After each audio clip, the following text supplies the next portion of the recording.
جو بڑا مہربان نہایت رحم والا ہے۔ سب تعریف اللہ ہی کو ہے جس نے اپنے محبوب بندے محمد صلی اللہ علیہ وآلہ وسلم پر یہ کتاب نازل کی اور اس میں کسی طرح کی کجی اور پیچیدگی نہ رکھی، بلکہ سیدھی اور سلیس اتاری تاکہ لوگوں کو عذاب سخت سے جو اس کی طرف سے آنے والا ہے ڈرائے، اور مومنوں کو جو نیک عمل کرتے ہیں خوشخبری سنائے کہ ان کے لیے ان کے کاموں کا نیک بدلہ یعنی بہشت ہے جس میں وہ ہمیشہ رہیں گے، اور ان لوگوں کو بھی ڈرائے جو کہتے ہیں کہ اللہ نے کسی کو بیٹا بنا لیا ہے۔ ان کو اس بات کا کچھ بھی علم نہیں اور نہ ان کے باپ دادا ہی کو تھا۔ یہ بڑی سخت بات ہے جو ان کے منہ سے نکلتی ہے، اور کچھ شک نہیں کہ یہ جو کچھ کہتے ہیں محض جھوٹ ہے۔ اے پیغمبر، اگر یہ اس کلام پر ایمان نہ لائیں تو شاید تم ان کے پیچھے رنج کر کر کے اپنے تئیں ہلاک کر دو گے۔ جو چیز زمین پر ہے ہم نے اس کو زمین کے لیے زینت بنایا ہے تاکہ لوگوں کی آزمائش کریں کہ ان میں کون اچھے عمل کرنے والا ہے، اور جو چیز زمین پر ہے ہم اس کو نابود کر کے بنجر میدان کر دیں گے۔ کیا تم خیال کرتے ہو کہ غار اور لوح والے ہماری نشانیوں میں سے عجیب تھے؟ جب وہ نوجوان غار میں جا رہے تو کہنے لگے کہ اے ہمارے پروردگار، ہم پر اپنے ہاں سے رحمت نازل فرما اور ہمارے کام میں درستی کے سامان مہیا کر۔ تو ہم نے غار میں کئی سال تک ان کے کانوں پر نیند کا پردہ ڈالے رکھا، یعنی ان کو سلائے رکھا،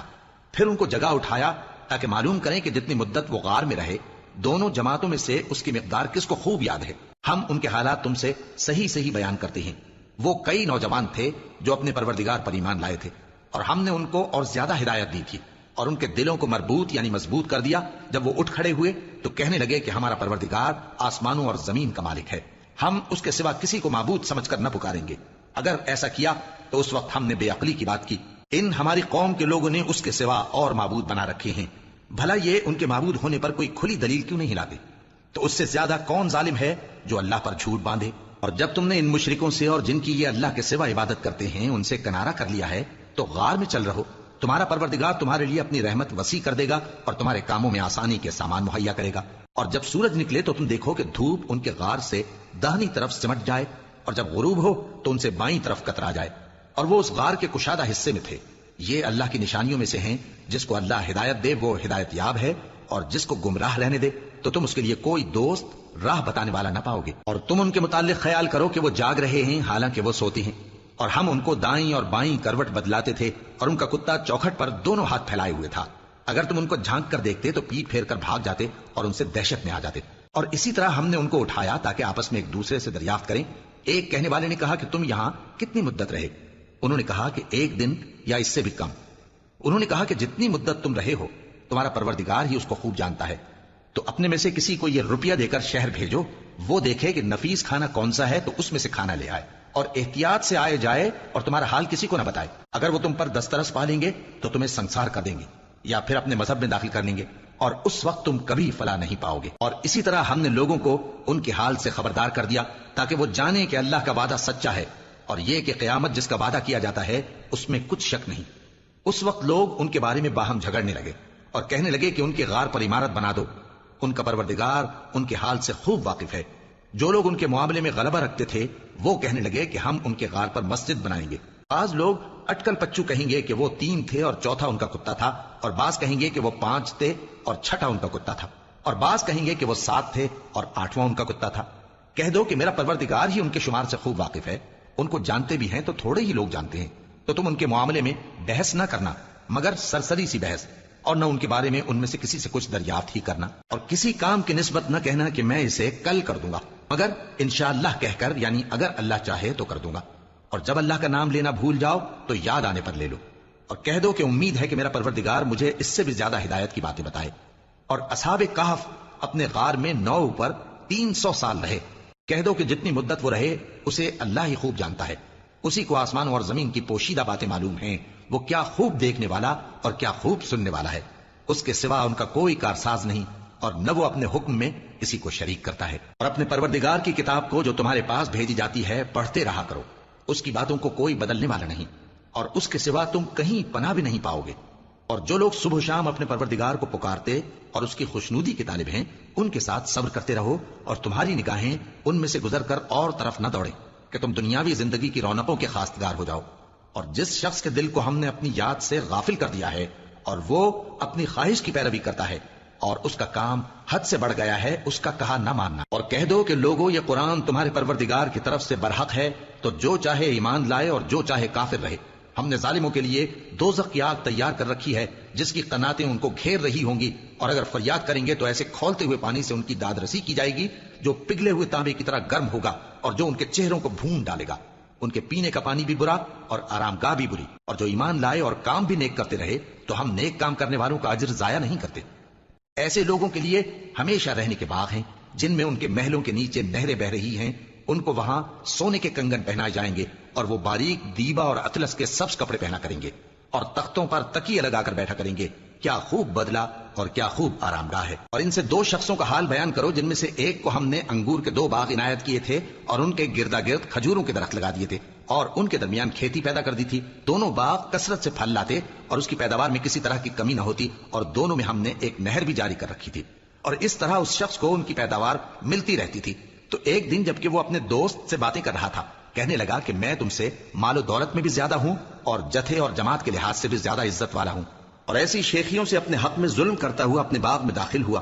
کہنے لگا کہ میں نہیں خیال کرتا کہ یہ باغ کبھی تباہ ہو، اور نہ خیال کرتا ہوں کہ قیامت برپا ہو، اور اگر میں اپنے پروردگار کی طرف لوٹایا بھی جاؤں تو وہاں ضرور اس سے اچھی جگہ پاؤں گا۔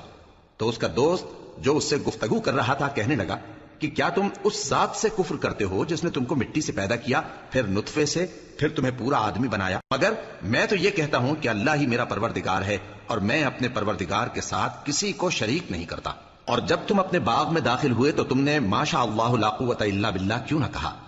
اگر تم مجھے مال و اولاد میں اپنے سے کمتر دیکھتے ہو تو عجب نہیں کہ میرا پروردگار مجھے تمہارے باغ سے بہتر عطا فرمائے اور تمہارے اس باغ پر آسمان سے آفت بھیج دے تو وہ صاف میدان ہو جائے، یا اس باغ کی نہر کا پانی گہرائی میں اتر جائے تو پھر تم اسے تلاش نہ کر سکو، اور اس کے میووں کو عذاب نے آ گھیرا اور وہ اپنی چھتریوں پر گر کر رہ گیا، تو جو مال اس نے اس پر خرچ کیا تھا اس پر حسرت سے ہاتھ ملنے لگا اور کہنے لگا کہ کاش میں اپنے پروردگار کے ساتھ کسی کو شریک نہ بناتا۔ اس وقت اللہ کے سوا کوئی جماعت اس کی مددگار نہ ہوئی اور نہ وہ بدلہ لے سکا۔ یہاں سے ثابت ہوا کہ حکومت سب اللہ کی ہے، جو معبود برحق ہے وہی بہترین ثواب عطا کرنے والا اور بہترین انجام لانے والا ہے۔ اور ان سے دنیا کی زندگی کی مثال بھی بیان کر دو کہ وہ ایسی ہے جیسے پانی جسے ہم نے آسمان سے برسایا تو اس کے ساتھ زمین کی پیداوار مل کر نکلی، پھر وہ چورا چورا ہو گئی کہ ہوائیں اسے اڑاتی پھرتی ہیں، اور اللہ تو ہر چیز پر قدرت رکھتا ہے۔ مال اور بیٹے تو دنیا کی زندگی کی رونق و زینت ہیں، اور نیکیاں جو باقی رہنے والی ہیں وہ ثواب کے لحاظ سے تمہارے پروردگار کے ہاں بہت اچھی اور امید کے لحاظ سے بہت بہتر ہیں۔ اور جس دن ہم پہاڑوں کو چلائیں گے اور تم زمین کو صاف میدان دیکھو گے اور ان لوگوں کو ہم جمع کر لیں گے تو ان میں سے کسی کو بھی نہیں چھوڑیں گے، اور سب تمہارے پروردگار کے سامنے صف باندھ کر لائے جائیں گے، تو ہم ان سے کہیں گے کہ جس طرح ہم نے تم کو پہلی بار پیدا کیا تھا اسی طرح آج تم ہمارے سامنے آئے، لیکن تم نے تو یہ خیال کر رکھا تھا کہ ہم نے تمہارے لیے قیامت کا کوئی وقت مقرر ہی نہیں کیا، اور اعمال کی کتاب کھول کر رکھی جائے گی تو تم گناہ گاروں کو دیکھو گے کہ جو کچھ اس میں لکھا ہوگا اس سے ڈر رہے ہوں گے، اور کہیں گے ہائے شامت، یہ کیسی کتاب ہے کہ نہ چھوٹی بات کو چھوڑتی ہے نہ بڑی کو، کوئی بات بھی نہیں مگر اسے لکھ رکھا ہے، اور جو جو عمل کیے ہوں گے سب کو حاضر پائیں گے، اور تمہارا پروردگار کسی پر ظلم نہیں کرے گا۔ اور جب ہم نے فرشتوں کو حکم دیا کہ آدم کو سجدہ کرو تو سب نے سجدہ کیا مگر ابلیس نے نہ کیا، وہ جنات میں سے تھا تو اپنے پروردگار کے حکم سے باہر ہو گیا۔ کیا تم اس کو اور اس کی اولاد کو میرے سوا دوست بناتے ہو، حالانکہ وہ تمہارے دشمن ہیں، اور شیطان کی دوستی ظالموں کے لیے اللہ کی دوستی کا برا بدل ہے۔ میں نے ان کو نہ تو آسمانوں اور زمین کے پیدا کرنے کے وقت بلایا تھا اور نہ خود ان کے پیدا کرنے کے وقت، اور میں ایسا نہ تھا کہ گمراہ کرنے والوں کو مددگار بناتا۔ اور جس دن اللہ فرمائے گا کہ اب میرے شریکوں کو جن کی نسبت تم معبود ہونے کا گمان رکھتے تھے بلاؤ، تو وہ ان کو بلائیں گے مگر وہ ان کو کچھ جواب نہ دیں گے، اور ہم ان کے درمیان ہلاکت کی ایک جگہ بنا دیں گے، اور گناہگار لوگ دوزخ کو دیکھیں گے تو یقین کر لیں گے کہ وہ اس میں پڑنے والے ہیں، اور اس سے بچنے کا کوئی راستہ نہ پائیں گے۔ اور ہم نے اس قرآن میں لوگوں کے سمجھانے کے لیے طرح طرح کی مثالیں بیان فرمائی ہیں، لیکن انسان سب چیزوں سے بڑھ کر جھگڑالو ہے، اور لوگوں کے پاس جب ہدایت آ گئی تو ان کو کس چیز نے منع کیا کہ ایمان لائیں اور اپنے پروردگار سے بخشش مانگیں، بجز اس کے کہ اس بات کے منتظر ہوں کہ انہیں بھی پہلوں کا سا معاملہ پیش آئے یا ان پر عذاب سامنے سے آ جائے۔ اور ہم جو پیغمبروں کو بھیجا کرتے ہیں تو صرف اس لیے کہ لوگوں کو اللہ کی نعمتوں کی خوشخبریاں سنائیں اور عذاب سے ڈرائیں، اور جو کافر ہیں وہ باطل کی مدد سے جھگڑا کرتے ہیں تاکہ اس سے حق کو پھسلا دیں، اور انہوں نے ہماری آیتوں کو اور جس چیز سے ان کو ڈرایا جاتا ہے اسے ہنسی بنا لیا ہے۔ اور اس سے بڑھ کر ظالم کون، جس کو اس کے پروردگار کی آیات کے ذریعے سمجھایا گیا تو اس نے ان سے منہ پھیر لیا، اور جو اعمال وہ آگے کر چکا اس کو بھول گیا۔ ہم نے ان کے دلوں پر پردے ڈال دیے کہ اسے سمجھ نہ سکیں، اور کانوں میں ثقل پیدا کر دیا ہے کہ سن نہ سکیں، اور اگر تم ان کو رستے کی طرف بلاؤ تو کبھی رستے پر نہ آئیں گے، اور تمہارا پروردگار بخشنے والا صاحب رحمت ہے۔ اگر وہ ان کے کرتوتوں پر ان کو پکڑنے لگے تو ان پر جھٹ عذاب بھیج دے، مگر ان کے لیے ایک وقت مقرر کر رکھا ہے کہ اس کے عذاب سے کوئی پناہ کی جگہ نہ پائیں گے۔ اور یہ بستیاں جو ویران پڑی ہیں، جب انہوں نے کفر کر کے ظلم کیا تو ہم نے ان کو تباہ کر دیا، اور ان کی تباہی کے لیے ایک وقت مقرر کر دیا تھا۔ اور جب موسیٰ نے اپنے شاگرد سے کہا کہ جب تک میں دو دریاؤں کے ملنے کی جگہ نہ پہنچ جاؤں ٹلنے کا نہیں، خاص صدیوں چلتا رہوں، پھر جب وہ دونوں ان دریاؤں کے سنگم پر پہنچے تو اپنی مچھلی بھول گئے، پھر اس مچھلی نے دریا میں سرنگ کی طرح اپنا رستہ بنا لیا۔ جب آگے چلے تو موسیٰ نے اپنے شاگرد سے کہا کہ ہمارا کھانا لاؤ، اس سفر سے ہم کو بہت تکان ہو گئی ہے۔ اس نے کہا کہ بھلا آپ نے دیکھا کہ جب ہم نے اس چٹان کے پاس آرام کیا تھا تو میں مچھلی وہیں بھول گیا، اور مجھے آپ سے اس کا ذکر کرنا شیطان نے بھلا دیا، اور اس مچھلی نے عجیب طرح سے دریا میں اپنا رستہ بنایا۔ موسیٰ نے کہا یہی تو وہ مقام ہے جسے ہم تلاش کرتے تھے۔ تو وہ اپنے پاؤں کے نشان دیکھتے دیکھتے لوٹ گئے۔ وہاں انہوں نے ہمارے بندوں میں سے ایک بندہ دیکھا جس کو ہم نے اپنے ہاتھ سے رحمت خاص سے نوازا تھا اور اپنے پاس سے ایک خاص علم بخشا تھا۔ موسیٰ نے ان سے، جن کا نام خضر تھا، کہا کہ جو علم اللہ کی طرف سے آپ کو سکھایا گیا ہے، اگر آپ اس میں سے مجھے کچھ بھلائی کی باتیں سکھائیں تو میں آپ کے ساتھ رہوں۔ خضر نے کہا کہ تم میرے ساتھ رہ کر صبر نہیں کر سکو گے، اور جس بات کی تمہیں خبر ہی نہیں اس پر صبر کر بھی کیسے سکتے ہو؟ موسیٰ نے کہا اللہ نے چاہا تو آپ مجھے صابر پائیے گا، اور میں آپ کے ارشاد کے خلاف نہیں کروں گا۔ خضر نے کہا اگر تم میرے ساتھ رہنا چاہو تو شرط یہ ہے مجھ سے کوئی بات نہ پوچھنا جب تک میں خود اس کا ذکر تم سے نہ کروں۔ تو دونوں چل پڑے، یہاں تک کہ جب کشتی میں سوار ہوئے تو خضر نے کشتی کو پھاڑ ڈالا۔ موسیٰ نے کہا کیا آپ نے اس کو اس لیے پھاڑا ہے کہ سواروں کو غرق کر دی؟ یہ تو آپ نے بڑی عجیب بات کی۔ خضر نے کہا کیا میں نے نہیں کہا تھا کہ تم میرے ساتھ صبر نہ کر سکو گے؟ موسیٰ نے کہا کہ جو بھول مجھ سے ہوئی اس پر مواخذہ نہ کیجیے اور میرے معاملے میں مجھ پر مشکل نہ ڈالیے۔ پھر دونوں چلے، یہاں تک کہ رستے میں ایک لڑکا ملا تو خضر نے اسے مار ڈالا۔ موسیٰ نے کہا کہ آپ نے ایک بے گناہ شخص کو ناحق بغیر قصاص کے مار ڈالا، یہ تو آپ نے بری بات کی۔ خضر نے کہا کیا میں نے نہیں کہا تھا کہ تم سے میرے ساتھ صبر نہیں ہو سکے گا؟ انہوں نے کہا کہ اگر میں اس کے بعد پھر کوئی بات پوچھوں یعنی اعتراض کروں تو مجھے اپنے ساتھ نہ رکھیے گا کہ آپ میری طرف سے عذر کے قبول کرنے میں حد کو پہنچ گئے ہیں۔ پھر دونوں چلے، یہاں تک کہ گاؤں والوں کے پاس پہنچے اور ان سے کھانا طلب کیا۔ انہوں نے ان کی ضیافت کرنے سے انکار کیا۔ پھر انہوں نے وہاں ایک دیوار دیکھی جو گرا چاہتی تھی تو خضر نے اس کو سیدھا کر دیا۔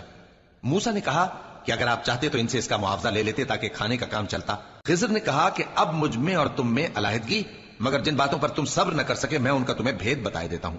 کہ وہ جو کشتی تھی غریب لوگوں کی تھی جو دریا میں محنت کر کے یعنی کشتیاں چلا کر گزارا کرتے تھے، اور ان کے سامنے کی طرف ایک بادشاہ تھا جو ہر اچھی کشتی کو زبردستی چھین لیتا تھا۔ تو میں نے چاہا کہ اسے عیبدار کر دوں تاکہ وہ اسے غصب نہ کر سکے۔ اور وہ جو لڑکا تھا اس کے ماں باپ دونوں مومن تھے، ہمیں اندیشہ ہوا کہ وہ بڑا ہو کر بد کردار ہوگا تو کہیں ان کو سرکشی اور کفر میں نہ پھنسا دے، تو ہم نے چاہا کہ ان کا پروردگار اس کی جگہ ان کو اور بچہ عطا فرمائے جو اخلاقی پاکیزگی میں بہتر اور محبت میں زیادہ قریب ہو۔ اور وہ جو دیوار تھی سو 2 یتیم لڑکوں کی تھی جو شہر میں رہتے تھے، اور اس کے نیچے ان کا خزانہ دفن تھا، اور ان کا باپ ایک نیک آدمی تھا۔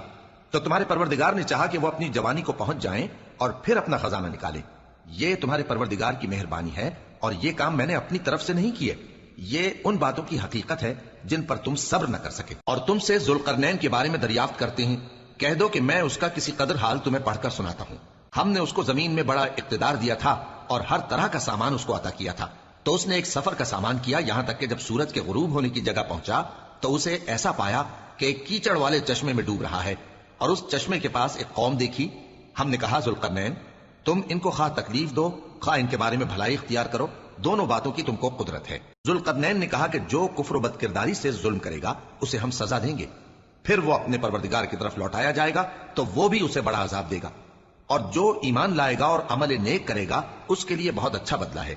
اور ہم اپنے معاملے میں اس سے نرم بات کہیں گے۔ پھر اس نے ایک اور سامان سفر کیا، یہاں تک کہ سورج کے طلوع ہونے کے مقام پر پہنچا تو دیکھا کہ وہ ایسے لوگوں پر طلوع ہوتا ہے جن کے لیے ہم نے دھوپ سے بچاؤ کی کوئی اوٹ نہیں بنائی تھی،